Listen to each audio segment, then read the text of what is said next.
what's your name? Kathy. Can you tell me a little bit how you became homeless? I ended up in stage 5 renal failure. What is that? Can you explain that a little bit? It is where your kidneys no longer function and you need to be on dialysis. Are you still in the dialysis right now? I am. Do you mind showing the camera? I have a fistula.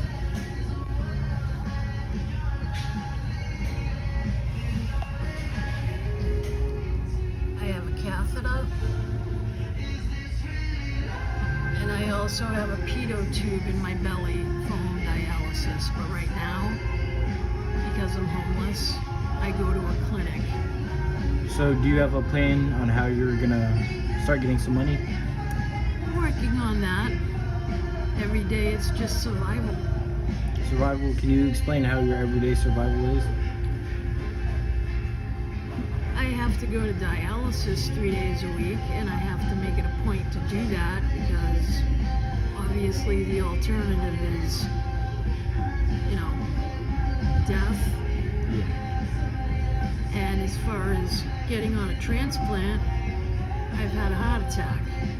You had a heart attack? And I'm on a blood thinner that I can't come off of right now. So that stops the process of me restarting the testing to get back on the transplant list. Can you explain how the heart attack was? Like, how did it feel? It actually felt like heartburn.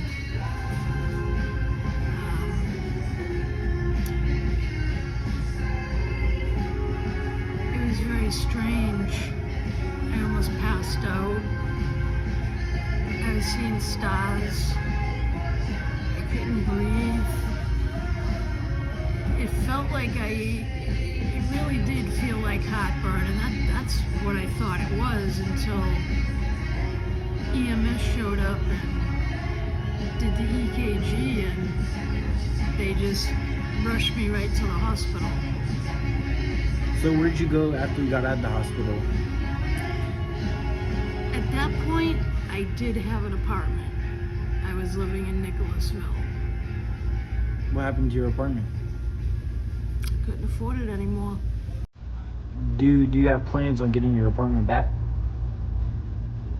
I'd like to eventually, because I definitely would like to get back to home therapy. It's just, I don't know.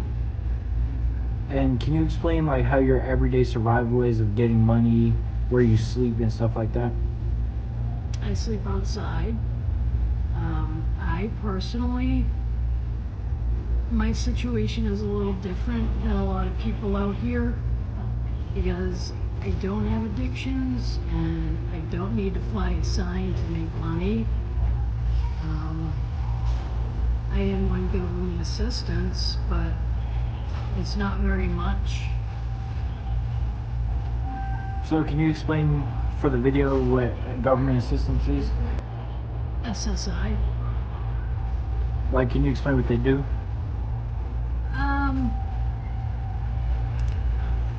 Actually, well, I get money every month from SSI, and I get food stamps.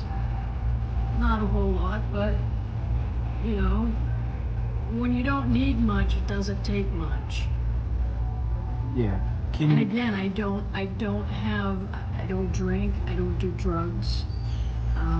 I smoke cigarettes, drink way too much coffee, and eat way too many goldfish, but... So, I've heard about this shelter that they're putting up for the homeless people. Have you heard about that? Which one? The one that they're building to get homeless people off the streets and get them a job and stuff? I didn't hear about that. Well, if you do hear about it, are you planning on going to it?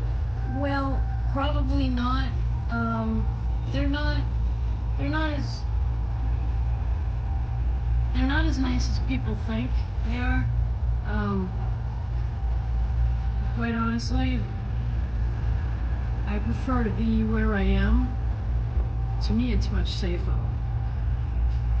So you don't have to tell me exactly where, but can you like elaborate on where you stay at night?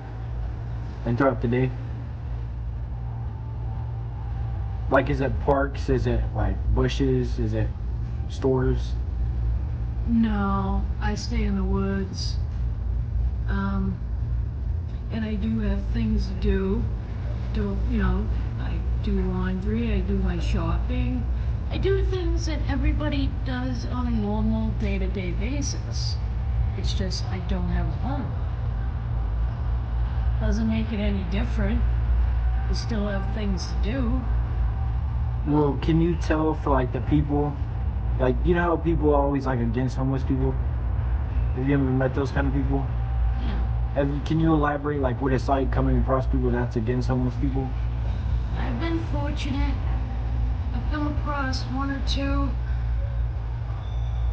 And honestly, what I say to them is I hope you're never in the situation that I'm in. Because most people are just a sickness away from being where I am. So going back to what you said earlier, can you elaborate on how you got sick and lost your house? Like, how did that cause you to lose your house? Well, at the time that I got sick, I was working a job where I was getting paid under the table. I didn't have insurance. Therefore, all the medical bills that were coming in needed to be paid. They had to get paid. Otherwise, I wasn't gonna get my treatments. And eventually, when my insurance kicked in, thank God for me, it was retroactive. But there are a lot of people in my situation where you think everything's okay, and the next thing you know, you have a life-altering thing happen to you where it not only wipes you out financially, it wipes you out physically, mentally, and emotionally. Because the last thing I expected when I went into the hospital was to find out that I was in stage 5 kidney failure. And the only alternative was dialysis, then possibly transplant. Can you tell the people like what it feels like to have that? No. Honestly, I think it's a very individual thing. It's like it's different for other people. Well, people I go to dialysis with, they have their own battles. Even though we're going through the same battle together, we can share